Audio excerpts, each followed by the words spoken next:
Okay, this is Orlando Wilson here, and what I want to talk about in this short video is formations for close protection. This is something which is, again, very misunderstood, and there's so much BS out there about different formations, it's unreal. I've been in this business over 30 years now, so I understand how things work. I understand what works, what doesn't work, and also the realities of providing protection services in various environments, numerous environments.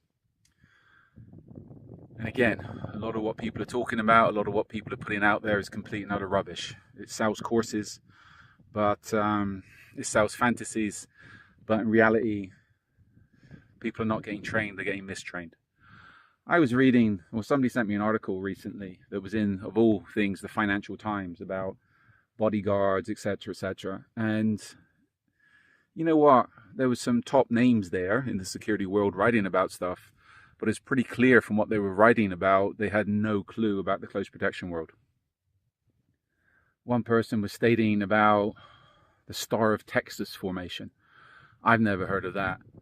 I joke about people being in Starbucks drinking too many gluten-free, caffeine-free, fat-free lattes. I think that guy was drinking too much single malt scotch, because that's something I've never heard about, the Star of Texas formation. Now, you got to think about with formations, CP formations. The main thing I tell people is you have to be adaptable and flexible to the location you're going to be working in. And a lot of these set formations, the four-man formation, the box formations, the diamond formations, all this, you're not going to be able to do those in public. Your formation has to be adaptable to the situation you're in. And I also tell people you need to make maximum use of your manpower. So your manpower needs to be employed to dominate as much of the area around you as possible. A lot of these formations are reactive. They're nothing but if you're attacked, then you react to that attack. Whereas you want to have people out dominating the area around you to alert you if there's a problem so you can avoid the attack. I said it in other videos. If all you're doing is being responsive, if there is an incident and you have to use force, then people are going to get hurt, people are going to go to jail. If the assailant's coming after you or coming after your client are armed, people are going to get hurt. If you don't identify the problem before it happens and somebody opens fire on you, by the time you react, you're already taking fire and rounds are coming in your direction. So you need to be able to identify the threat before it happens. This is where a lot of these formations, complete BS. I put an emphasis on protective surveillance and dominating the area, identifying the problems rather than just relying on reactive set formations.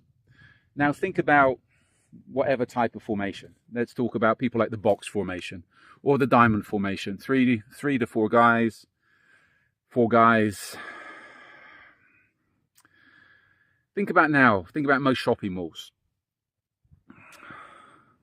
Could you use a diamond formation, a box formation in a shopping mall?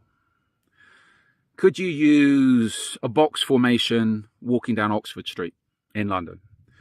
Could you use a box formation walking around Dubai Mall? Could you use a box formation really anywhere where there's public? Well, anywhere that is public. Okay, what are you going to do to prevent people, the general public, walking into your formation? You're going to stop them? You're going to block them?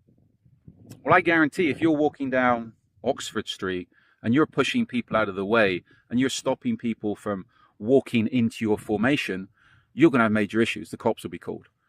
Because in most places, if you touch somebody without their permission, it's an assault. I guarantee, I know for a fact, if you try this stuff in a lot of shopping malls in the US, without informing the mall security what you're doing, who will inform the police what you're doing, the mall security will call the cops on you pretty quick, and then the police will be wanting to know what you're doing. Again, in the US, if you're in, I'm thinking some high-profile shopping malls, if you start blocking people, pushing people out the way, etc., you're going to have major issues. You're going to have fights. And in South Florida, it wouldn't surprise me, guns will be drawn on you. So the thing is with all these set formations, yeah, they look cool on courses. They look cool in public car parks.